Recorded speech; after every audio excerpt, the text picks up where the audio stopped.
C'est l'évangile de demain, 26 avril 2025.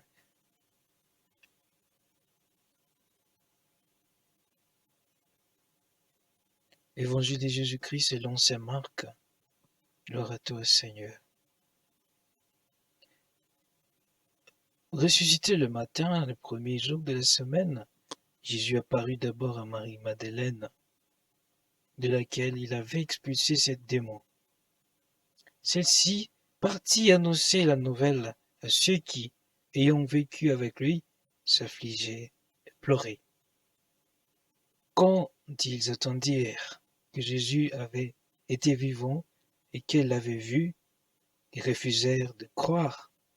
Après cela, il se manifesta sous un autre aspect à 2 d'entre eux qui étaient en chemin pour aller à la campagne.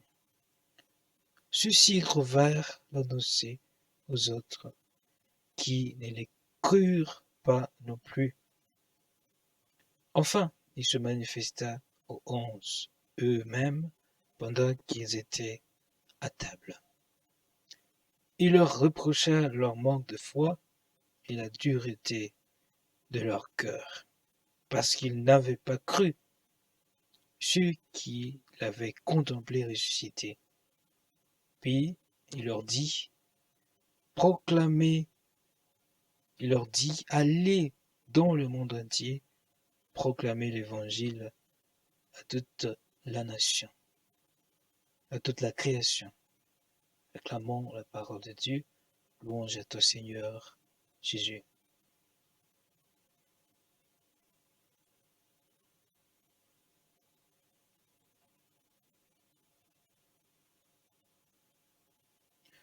Alors, tel que nous venons de suivre cet évangile, on se situe dans un contexte de la résurrection du Seigneur.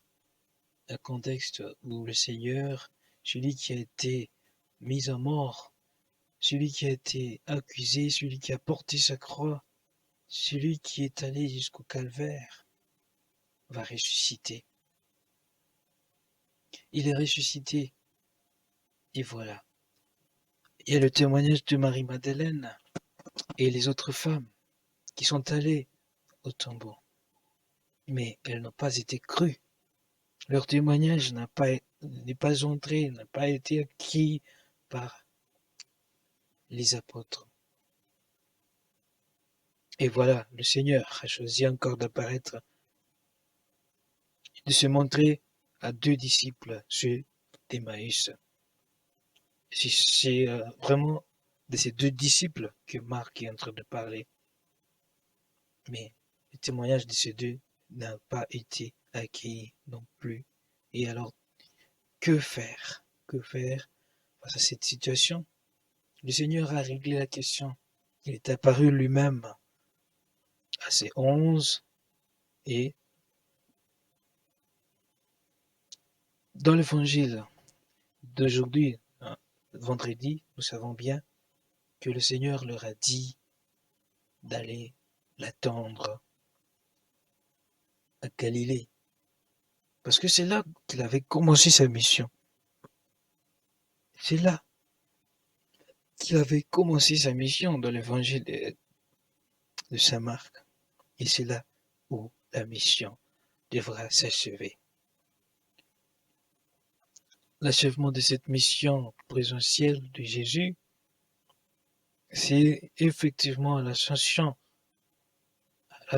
du Seigneur qui inaugure alors le temps du kérigme où il faut proclamer ce qu'on a attendu, ce dont on a été témoin.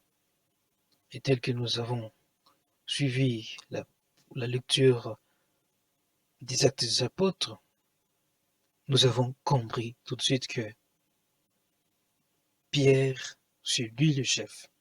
Il a pris conscience de tout ce que Jésus lui avait dit en Matthieu 16, 19. Tu es Pierre, et sur cette pierre, je bâtirai mon église.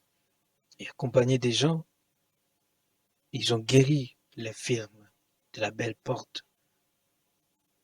Et maintenant, les pharisiens, les prêtres, les grands prêtres veulent faire taire les disciples comme ils ont fait taire. Ils pensent avoir fait taire. Ils pensent avoir effacé le Christ.